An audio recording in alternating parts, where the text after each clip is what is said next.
नमस्कार. पुस्तक वाचन चॅनलमध्ये मी अद्वैत ऐनापुरे आपलं स्वागत करतो.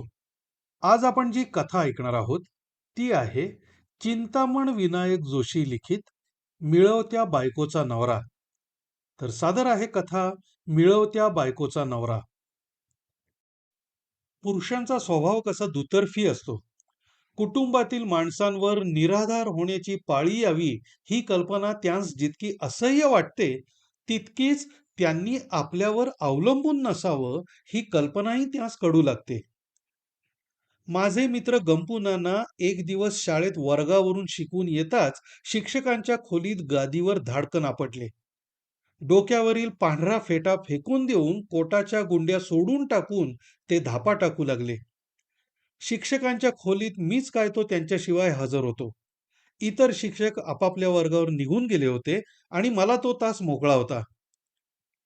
गंपू नानांच्या काळवंडलेल्या चेहऱ्याकडे पाहून मी जरा घाबरलो.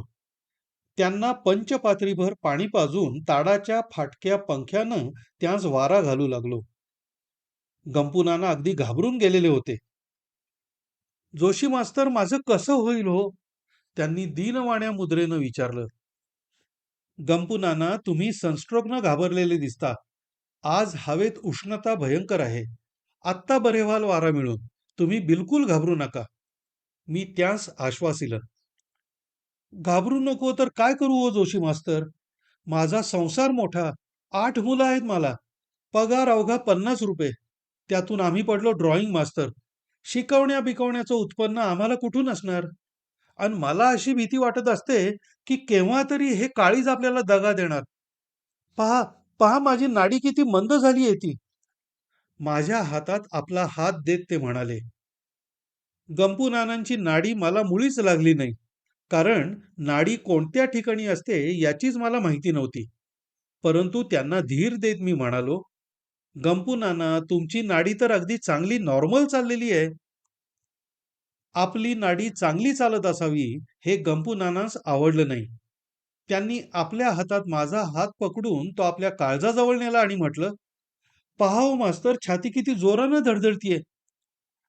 गंपू नानांची छाती धडधडत नव्हती, पण तसं म्हटल्यास त्यांना आवडलं नसतं, म्हणून छाती धडधडत आहे ही गोष्ट मी कबूल केली. वडिलांनी 1,000 रुपये कर्जाशिवाय मला काहीही ठेवलेलं नाही. 50 टिकल्या पगारात 10 पोटं भरून मी कसे दिवस काढले असतील ते देवाला ठाऊक. पण हार्टफेल होऊन जर मी मरून गेलो, तर माझी मुलं बाळं भुकेनं तडफडून मरायची वेळ येईल. देवा, देवा, माझ्या कुटुंबाचं आता कसं होईल? उपरण्यानं अश्रुपोषित गंपूनाना मूक रुदन करू लागले. माझ्या हृदयाची कालवाकालव झाली. जर मी शाळेचा हेडमास्तर असतो किंवा 150-200 रुपये पगाराचा दिपोटी असतो, तर गंपू नानांस म्हटलं असतं, मास्तर तुम्ही काळजी करू नका. तसं काही वेडवाकडं झालंच तर मी तुमच्या मुलांचा परामर्श घेतल्याशिवाय राहणार नाही. पण मी 60 रुपये पगाराचा मास्तर. माझे मलाच पुरत नव्हते. गंपू नानांस कशाच्या जोरावर आश्वासन देणार होतो मी? 5 मिनिटं गप्प बसलो. इतक्यात जुनी म्हण आठवली व त्यांना म्हणालो, गंपू नाना, जो चोच देतो तो चाराही देतो. कोणी कोणाच्या नशिबावर जन्माला येत नाही. अगदी जन्मदिवशी आई मेलेली मुलं सुद्धा मोठी होऊन संसार केलेली आहेत की नाही? तुमचं ब्रह्मज्ञान ठीक आहे जोशी मास्तर, पण चारा न मिळाल्यानं तडफडून, तोंड वासून, जिवंतपणीच मुंग्यांकडून खाल्ली गेलेली पाखरांची पोरं मी पाहिली नाहीत का? मी गरीब माणूस, विमा उतरलेला नाही, पेन्शन फंड भरलेला नाही. सगळ्यात मोठा मुलगा अवघा 12 वर्षांचा अन त्याला 7 लहान भावंड. हे लेंढार त्याच्या उरावर टाकून जर मी मरून गेलो, तर माझ्याबद्दल काय वाटेल त्याला? पुन्हा स्फुंदून स्फुंदून गंपूनाना रडू लागले. फारशी भाषेचे शिक्षक खान शिक्षकांच्या खोलीत आले. गंपूनानास पाहून ते म्हणाले, तौबा तौबा गंपूनाना, काय झालंय तुम्हाला? कलिजा खलास झाला असं पद आहे तशी तर नाही ना तुमची स्थिती झाली? खान मूळचा मिरजेचा असल्यानं त्याची मातृभाषा आणि त्याचे संस्कार पूर्णपणे मराठी होते. खान्या, तुला उठसूट थट्टाच दिसते. अरे, खरोखरच माझा कलिजा कधी खलास होईल त्याचा नेम नाही. मात्र तो पदात सांगितल्यासारखा प्रेमामुळे नाही, पण खरोखरच एकदम हार्ड स्टॉप होईल. तुला काय बेट्या, तू मेलास तर तुझी बायको पुन्हा निका लावील. पण माझ्या बायका पोरांचं कसं होईल या काळजीनं मी खंगत चाललोय. गंपूनाना म्हणाले. खानांचं लग्न झालेलं नसल्यामुळं त्याला चीड येण्याचं कारण नव्हतं. गंपूनानांविषयीच्या सहानुभूतीनं तो एकदम गंभीर होऊन गप्प बसला. तास संपल्याची घंटा झाली. डोकीस फेटा बांधून आणि कोटाच्या गुंड्या घालून उपरण्यानं डोळे पुशीत गंपूनाना चित्रकला वर्गात निघून गेले आणि मीही एका हातात रीडर आणि दुसऱ्या छडी घेऊन 6वी डतल्या ढ ना पडवण्यास जिन्याकडे वळलो. रात्री लवकरच जेवण उरकून शेजारी बागवे मास्तर राहत होते, त्यांच्याकडे गेलो आणि गंपूनानांच्या प्रकृतीविषयी गोष्ट काढली. बागवे म्हणाले, गंपूनाना फार नर्वस आहे. त्याचं काळीज अशक्त झालं आहे, याचं कारण त्याचा नर्व्हसपणा हेच आहे. चला, आपण त्याच्या घरी जाऊन त्याचा समाचार घेऊया. बागव्यांची आणि गंपूनानांची कौटुंबिक ओळख असल्यानं मला ती सोबत फार बरी वाटली. आम्ही खालच्या आळीत गंपूनानांचं स्वतःचं लहानसं राहतं घर होतं, त्यात गेलो. घराच्या बाहेरच मांडवाखाली बाजेवर गंपूनानांची स्वारी अतिशय दुःखी चेहरा करून बसली होती. त्यांचा मोठा मुलगा त्यांना पंख्यानं वारा घालीत होता आणि बाकीची मुलं शिक्षा झालेल्या गुन्हेगारांच्या टोळक्याप्रमाणे खिन्न होऊन एका फाटक्या सतरंजीवर एकत्र बसली होती. बागव्यांना पाहताच गंपूनानांस गहिवर आला. दोन्ही हात पुढे करून त्यांनी बागव्यांस जवळ बसवलं आणि मलाही बाजेवरच बसण्यास सांगितलं. वारा घालणारा मुलगा पंखा माझ्या स्वाधीन करून साखळीतून मोकळ्या केलेल्या कुत्र्याप्रमाणे आनंदाने पळून जाऊन आपल्या भावंडांमध्ये मिसळला. बापू, आज मी कसा घाबरून गेलो होतो ते जोशी मास्तरनी पाहिलंच आहे. ही पहा माझी कच्ची बच्ची कशी निराधार झाली आहेत. मी हार्टफेल होऊन पटदिशी नाहीसा झालो तर शब्दशः भुकेनं यांचे प्राण जातील रे बापू. असं म्हणून गंपूनानांनी हुंदके देण्यास प्रारंभ केला. पलीकडे बसलेल्या मुलातील मोठ्या मुलीनं त्यांचं बोलणं ऐकून गळाच काढला. मला अतिशय चमत्कारिक वाटू लागलं. नुकतीच ओळख झालेल्या गंपूनानांस समाधानाचे कोणतेही शब्द सांगता येणं मला शक्य नव्हतं. बागवे त्यांचे जुने मित्र होते. त्यांनी म्हटलं, गंपूनाना, आम्ही मित्रमंडळीत तुझं काही कमी पडून देणार नाही. त्यातून वहिनी मोठ्या कर्तबगार आहेत. समज तू दुसऱ्या जगात गेलास तरी त्या मुलांचा योगक्षेम चालवायला समर्थ आहेत. गंपूनानांच्या पत्नी बागव्यांस पाहून घराच्या दारात येऊन उभ्या राहिल्या. त्यांच्याकडे बघून बागवे म्हणाले, वहिनी, नानांनी हे काय वेड डोक्यात घेतलंय. माझ्या मागे माझ्या मुलाबाळांचं कसं होईल हा हृदरोग त्यांना लागलाय. वहिनी म्हणाल्या, बागवे मास्तर, आता ह्यांची समजूत मी घालू तरी कशी ते सांगा. आधी म्हटलं तर त्यांच्या तब्येतीला काही एक विकार झालेला नाही. तो एक मेला सिव्हिल सर्जन कोणाला सांगतो तुमचं ब्लड प्रेशर वाढलंय, तर कोणाला तुमचं कमी झालंय.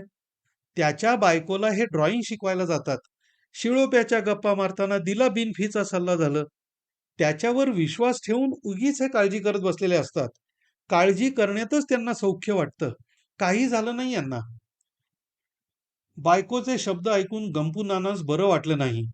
ते म्हणाले, बरं, तुझं म्हणणं खरं, मला काही एक झालं नाही. पण समज मोटारचा धक्का लागून किंवा फुरसं चावून अचानक आटोपलं तर तुमचं कसं होईल? ही काळजी माझ्या रक्ताचं पाणी करीत आहे. एवढं बोलताच त्यास हुंदका आला. वहिनी मिनिटभर थांबून म्हणाल्या, देव करो अन तसं काही न होवो. पण क्षणभर समजा तसं काही झालंच तर आतापर्यंत जसं चाललं आहे तसंच पुढेही चालायला कोणती अडचण आहे? मी मेल्यानंतर माझा पगार चालू राहील असं का तुला वाटतं? गंपूनाना. बागवे मास्तर किंचित हसून म्हणाले, गंपूनाना, हा एवढा मोठा संसार तुझ्या 50 रुपये पगारावर चाललेला आहे असं का तुला वाटतं? तू मेलास तर तेवढे रुपये घरात कमी येतील हे खरं, पण त्यांच्याबरोबर एक पोटही कमी होईल हे तितकंच खरं नाही का? वहिनींना बागव्यांच्या भाषणानं उत्तेजन मिळून त्या म्हणाल्या, बागवे मास्तर, तितकी सुद्धा त्यांची मदत धरू नका.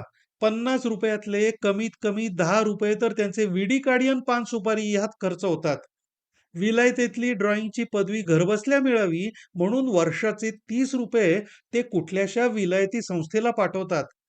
चहा, गाणं, आणखी ब्रिजमध्ये घालवलेले पैसे वजा जाऊन 25 रुपये देखील हे घरात देत नाहीत. उलट उठल्या-सुटल्या नवीन पोशाख करायला आणि क्रिकेट मॅच पाहण्याकरता मुंबईच्या वाऱ्या करायला माझ्या जवळूनच हे पैसे घेऊन जात असतात. मी गाण्याच्या आणि पेटी वाजवायच्या शिकवण्या करून दरमहा 100-125 रुपये कमावते आणि त्यातून हे सगळं चाललंय. ती पहा माझी मुलं. एकाच्या अंगावर तरी फाटका नाहीतर मळका कपडा दिसतोय का? घरी 2 म्हशी ठेवून दुधाचा सगळा खर्च मी भागवतेय आणि प्रत्येक मुलाला रोज 1-1 कप दूध प्यायला देतेय. हे इतकं सगळं ह्यांच्या पगारावर चालेल असं तुम्हाला वाटतं का बागवे मास्तर? बागवे मास्तर म्हणाले, "छान, छान. वहिनी, तुम्ही अप्रिय पण सत्य सांगितलंत. अप्रियस्यापि सत्यस्य वक्ता श्रोता च दुर्लभः." गंपू नाना, तू बिलकुल काळजी करू नकोस. तुझ्याशिवाय या घरात काहीही अडायचं नाही. उलट वाढत्या संसाराला उपयुक्त असा पायबंदच पडेल तुझं हार्ट फेल झालं तर.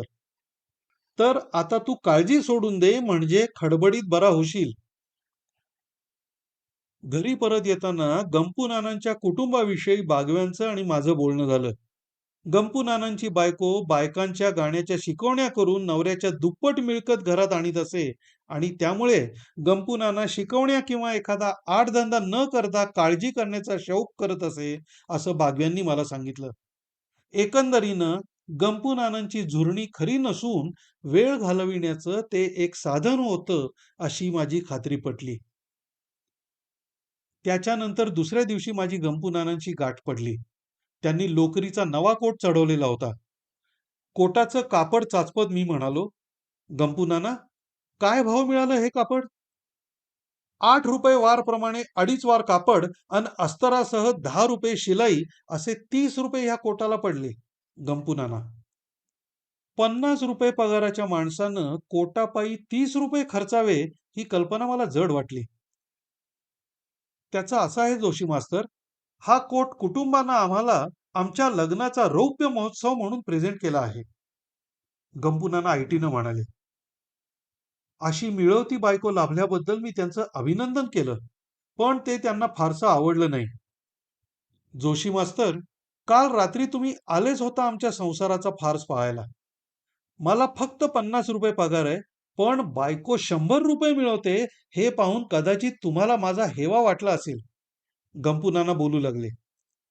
त्याच थांबवत मी म्हणालो, हेवा कसला गंपू नाना? उलट मला बरं वाटलं की तुमच्या वाचून तुमचं कुटुंब निराधार होण्याची भीती नाही हे पाहून. नाहीतर आमचं पहा, आम्हाला कुटुंबाच्या तरतुदी करता विमा उतरावा लागलाय आणि पाचपट पगार विम्याच्या हप्त्यात खर्च होत आहे. तुम्हाला विमा उतरायला नको. मास्तर, इथेच माझा मतभेद आहे. आपलं कुटुंब निराधार व्हावं असं कोणत्याही पुरुषाला वाटत नाही. पण कुटुंबाला आपल्या वाचून दुसरा कोणी आधार असावा हे त्याला कधीही पटायचं नाही. त्यातल्या त्यात बायकोचा आधार कुटुंबाला असावा हे तर नवऱ्याला अगदीच नामुष्कीचं वाटतं. कालच पाहिलंत ना कशी तडातड उत्तर देत होती ते. म्हणे माझा पगार मीच उडवून टाकतो आणि घरात खर्चायला काही देत नाही आणि तिच्याच शिकवणीच्या रुपयांनी संसार चालतो. मी मेलो तर थोडासा खर्च कमी होईल एवढंच बोलायचं तिनं बाकी ठेवलं होतं. गंपू नानांचा पारा सारखा चढत होता. अशा तऱ्हेचा बायकोचा शिरजोरपणा केवळ मुलांच्या सुखाकडे लक्ष देऊन मी सहन करीत आहे. एखाद्या वेळी मनात असं येतं की असं बोलून ते विचार करण्यासाठी थांबले. सांगा ना काय वाटतं ते? काय वाटतं ते सांगितलं तर मी कोणी एक दुष्ट राक्षस आहे असं तुम्हाला वाटेल मास्तर. पण आता सांगतोच. कार्टी अन्ना वाचून उपाशी राहिली किंवा कपड्यां वाचून उघडी राहिली तरी चालेल. पण आमच्या हिनं मिळवलेल्या पैशांनी त्यांना गिळायला किंवा पांघरायला मिळू नये. आपल्या वाचून आपलं कुटुंब सुस्थितीत राहू शकावं ही कल्पना कोणत्याही मानी पुरुषाला सहन होणार नाही. बायकोच्या पैशानं विकत घेतलेला मौल्यवान लोकरी कोट अंगावर चढवून त्याच्या रुबाबात मानीपणाच्या वल्गना करणाऱ्या गंपूनानांच्या धाडसाचं मला आश्चर्य वाटलं. पण आजकाल रेशनिंग ऑफिसे उघडल्यापासून असे गंपूनाना घरोघर पाहावयास मिळत नाहीत का?